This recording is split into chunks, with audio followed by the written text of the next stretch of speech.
Singapore and Malaysia suddenly declare war on each other. One side is a mini fortress, a nation almost rivaling Israel in militarization.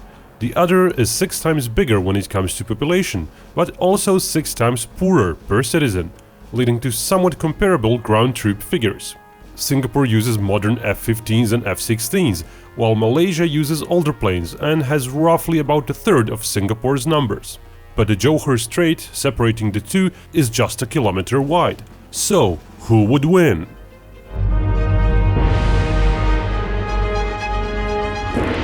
A message from Binkov's team first. We've thoroughly revamped our Patreon page, so we believe it now offers some serious additional value. Every patron, regardless of tier, will get access to our videos without any ads. Pure Binkov. Our second tier will also get access to a monthly poll, where our patrons will vote on several topics and pick the winning one to be made into a Binkov's video. Anyway, if you want to check out what our Patreon offers, there's a link below this video in the description section. And now Singapore versus Malaysia. The latter is a much bigger country. Singapore is very urbanized, while Malaysia is fairly empty for its size. Most of its territory is covered in rainforests. When the war starts, the active army will be the first on the line. Singapore uses conscripts serving some 2 years. The Malaysian army is a volunteer-based service with pay. Both sides are going to be considered equally motivated. Singaporeans may enjoy more actual combat exercises in a year, while Malaysians may serve longer overall. Where the difference starts to be obvious is the reserve system. Every Singaporean soldier has to be available as a reservist for quite a few years, undergoing some annual training. That way, Singapore can count on 300,000 ground troop reservists when fully mobilized.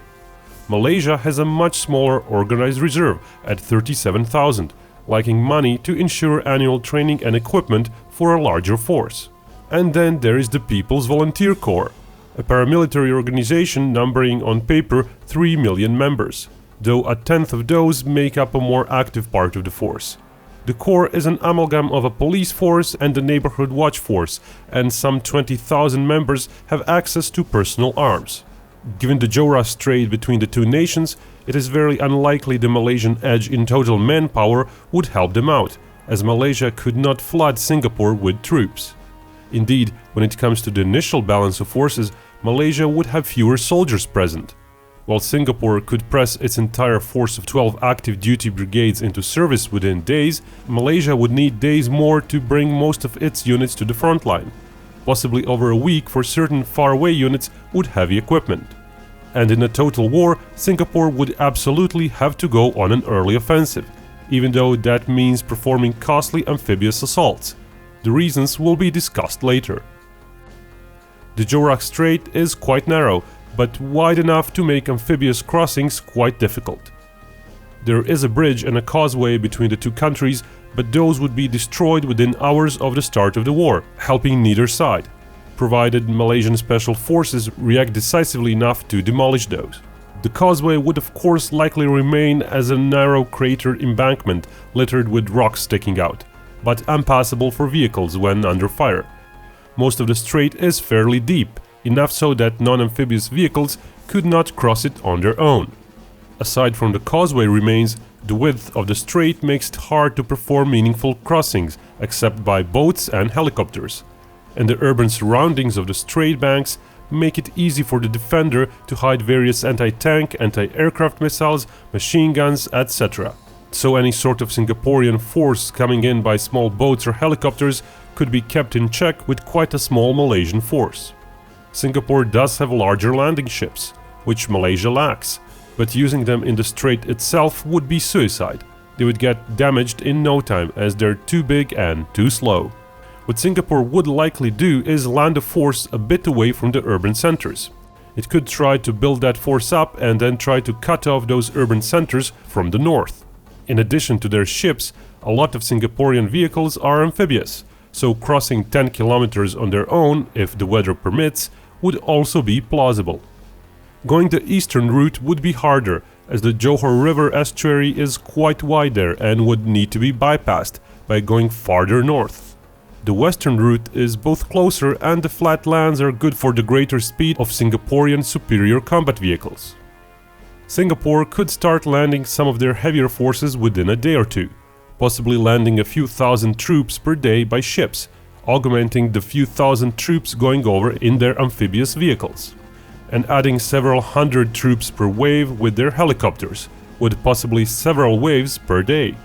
Choosing the farther away point to land also protects their helicopters to an extent, as the flat lands means Malaysia could not hide their anti-air systems. Malaysia lacks longer-range SAM systems, so a 5-kilometer buffer zone might be enough to protect most helicopters. All those ops would need protection from the air and from the sea. Singapore is more potent in the air. Their F-15s are over twice as numerous as Malaysian Sukhois, and somewhat more modern. Their F-16s are again more numerous and more capable than smaller Malaysian jets, except for Malaysian F-18s.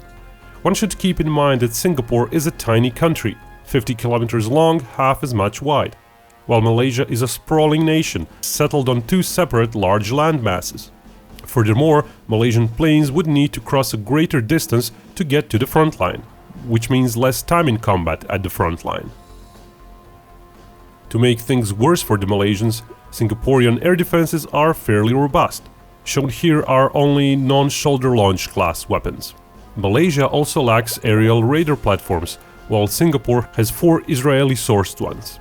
It is likely that most of the Singaporean strikes would not even be tracked in time nor intercepted. More so because Singapore's planes do have a fair standoff capability, and even their basic bombs like JDAMs outrange the Malaysian Rapier air defense system. However, there are two issues that would level the playing field eventually. The smaller issue for Singapore is the fact some of its aircraft are not based in Singapore. Some F-15s and F-16s, as well as some Apache helicopters, are always based in the US, as Singapore trains their new pilots abroad. Furthermore, more basic training planes are all based in France or Australia.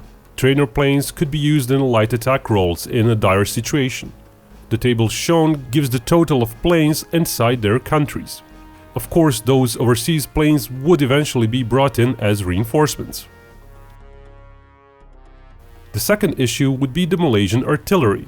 Singapore is so tiny that its air bases and airports are very much exposed to artillery fire.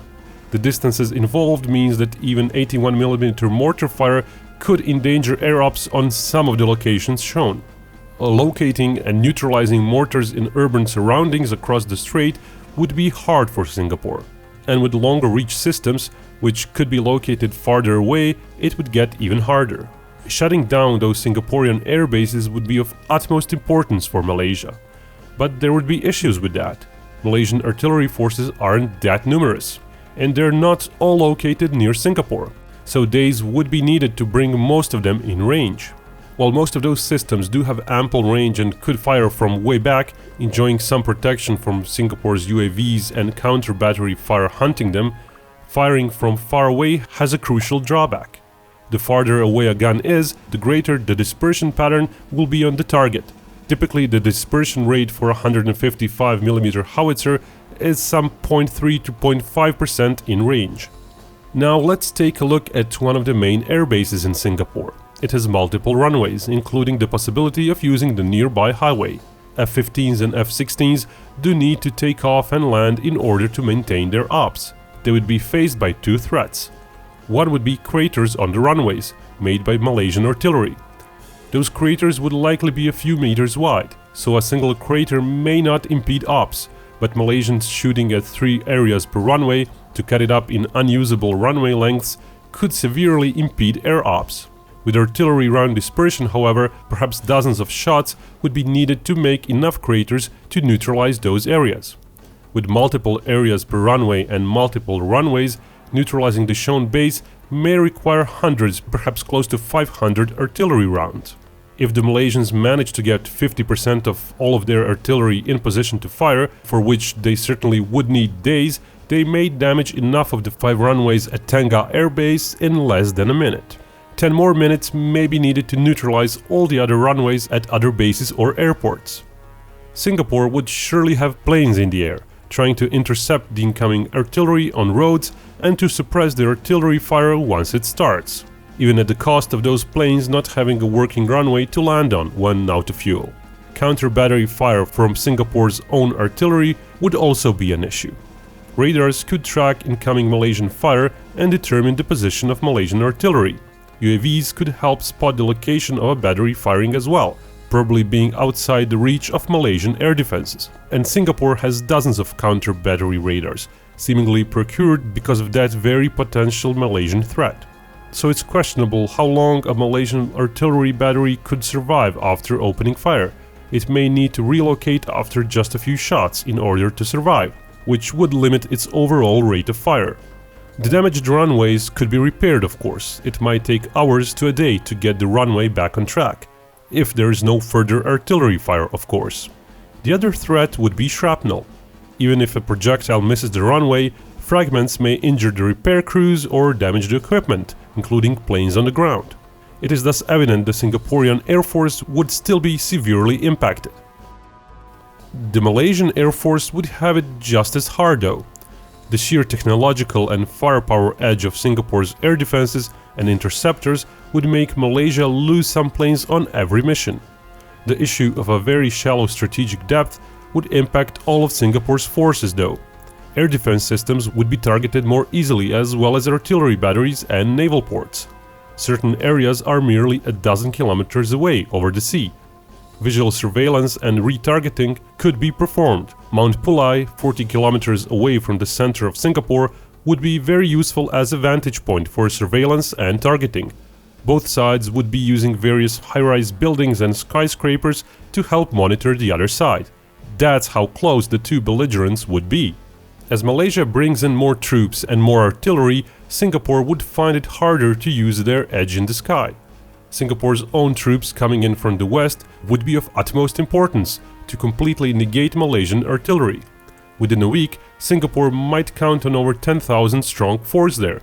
More would have had landed, but some would have died, and as the days go on, supplies would take up most of the Singaporean transport capacity instead of bringing in additional troops. Added pressure from attacking over the strait itself would continue, just to help tie up some of the Malaysian forces, even if it meant Singapore would lose more troops. Keeping that western flank supplied via the sea would be crucial, so navies would come into play. The two navies are roughly equal in numbers.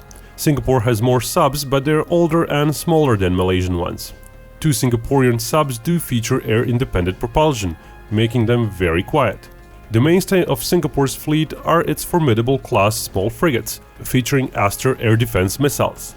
Malaysia has no similar ship in service, though it may expedite the commissioning of its first modern frigate. Malaysia does have 4 older corvette-sized ships, while Singapore has some large patrol ships without anti-ship missiles, but with some vessels having anti-air defenses. It is important to note, Singaporean assets are all right there, for better or worse, while Malaysia would need time to assemble their fleet in one place, and due to the geography and Singapore in the way, it's unlikely Malaysia would ever get to combine their ships in one fleet. Submarines would be perhaps the most lethal assets both sides would have, but given the number of civilian ships from various countries going through the strait, it would be very hard to shoot indiscriminately. Crucially, Malaysian subs are based on Borneo, so they would be unlikely to fight their way through the strait and endanger the Singaporean resupply of their forces on the continent. The Malaysian Navy would find it hard to get close to Singapore and survive, as it's not equipped for going on the offensive against a high-tech opponent. Singapore would have the added benefit of using dedicated attack helicopters, which Malaysia lacks. Those could aid in the hunt for Malaysian artillery, but would be very susceptible to shoulder-launched anti-air missiles. Battles on the continent would get bigger as both sides bring in more troops. Singapore would likely use various civilian ferries to help them speed up the process and try hard to widen the front up north. Singapore would very likely maintain its numerical superiority for some time. It could mobilize a large part of its 300,000 strong army reserve force within weeks. Even if Malaysia mobilizes its entire organized reserve and sends all of its forces to the front, it's likely that overall balance of forces would be in Singapore's favor during the opening weeks. And Singapore has better equipment. Tanks could be used for indirect fire as an addition to artillery, which might be more worrisome for Singapore and their lack of strategic depth. if Malaysia could spare some for that role instead of defending from the incoming Western hook. Then again, the precision of such systems would be poor. They are not really designed for indirect fire. The disparity in various other combat asset numbers would help keep Singapore on the offensive, slowly pressuring the northern front. So a lot of the Malaysian artillery that could otherwise be striking the city of Singapore would be tied helping defend the homeland. The war would turn into a stalemate at a certain point. Singapore would eventually hit the very dense urban centers, where their heavy equipment edge would matter less, and their progress would come to a crawl. At the same time, Malaysia would be throwing in freshly mobilized civilians into the grinder, even if they had just a month of basic training, closing the numbers gap. Most of the Malaysian artillery and tanks would be destroyed by then, and their air force would be decimated in attempts to bomb crucial targets in Singapore. But the city of Singapore would suffer as well, as its small size would inevitably lead to various important targets being destroyed, such as raiders, planes, ships in ports, etc. But perhaps the biggest blow Singapore would take would be one to its economy and the availability of basic resources, as Malaysians would keep striking at various infrastructure all over the city. Singapore, being a small city-state, is extremely vulnerable there. Let's take water for example. Singapore uses close to 500 million gallons of drinking water per day. To get it, it uses various desalination and purification plants, which would be under constant fire. Water wouldn't be the only problem. 90% of the food in Singapore is imported. Most of its rice, a mainstay of their diet, is imported. Foreign shipping companies might not risk going into a war zone. Their ships might get shelled while in port in Singapore. Various oil and gas tankers and sprawling plants on the land might be other targets of choice for the sporadic artillery barrage. Singapore imports oil and gas. Most of the gas goes in through undersea pipelines from Indonesia. It's questionable if the Malaysian Navy could fight its way to sever all of those, and keep them severed after repairs. Of course, just a single successful airstrike on those oil and gas installations might destroy a lot of Singapore's capacity, impacting both their industry, army and economy. Sporadic artillery shelling would also likely do damage over time. Perhaps the single biggest risk for Singapore would be losing its power plants. When one looks at where they're located, Singapore's push via the western shore of the peninsula makes even better sense, as it would make those power plants harder to reach from Malaysia. Without electricity, pretty much all industry would stop, which is why Singapore would absolutely go on the offensive in the first place. So while all the targets mentioned would get hit by Malaysia, they might not suffer as heavy of a blow as in the situation where Singapore would have taken a purely defensive stance. Because given enough time, the Singaporean economy and its industrial capacity would in such a case be slowly whittled down to nothing by the Malaysian bombardment. Even with the offensive, Singapore's economy would likely get halved very quickly. Many would lack access to enough food and water. Doing business with Singapore during a war would be very hard, and most of its economy depends on international contracts, not domestic consumption. Furthermore, pushing onward with an overseas invasion and then into urban centers, Singapore would likely keep suffering a worse kill ratio than Malaysia. But in pushing through with that invasion, Singapore would in fact save itself in the long run. Eventually, Malaysia would run out of big artillery pieces and airplanes, and Singapore would succeed in creating a large enough buffer zone so various mortars and even crude-made multiple rocket launchers could not reach the city, so key infrastructure of the city would get rebuilt. Malaysia has but a token domestic defense industry, so it would have to get new arms from abroad, which both takes a year or more for larger items and costs a lot. Singapore would declare itself a winner, holding some of Malaysia's territory. It would have destroyed most of Malaysia's heavy equipment, even at the cost of a few times more dead compared to its opponent. Of course, those lopsided casualties, combined with far smaller population, could, in a multi-year-long war, lead to eventual Malaysian victory. Oh, and before you go, think about subscribing if you like my content. If you want to be notified of my upcoming videos, subscribing is not enough. You also have to click that bell-shaped notification icon. And if you're viewing Binkov on a phone, notifications from YouTube also need to be turned on. Well, that's it for now. Salutations!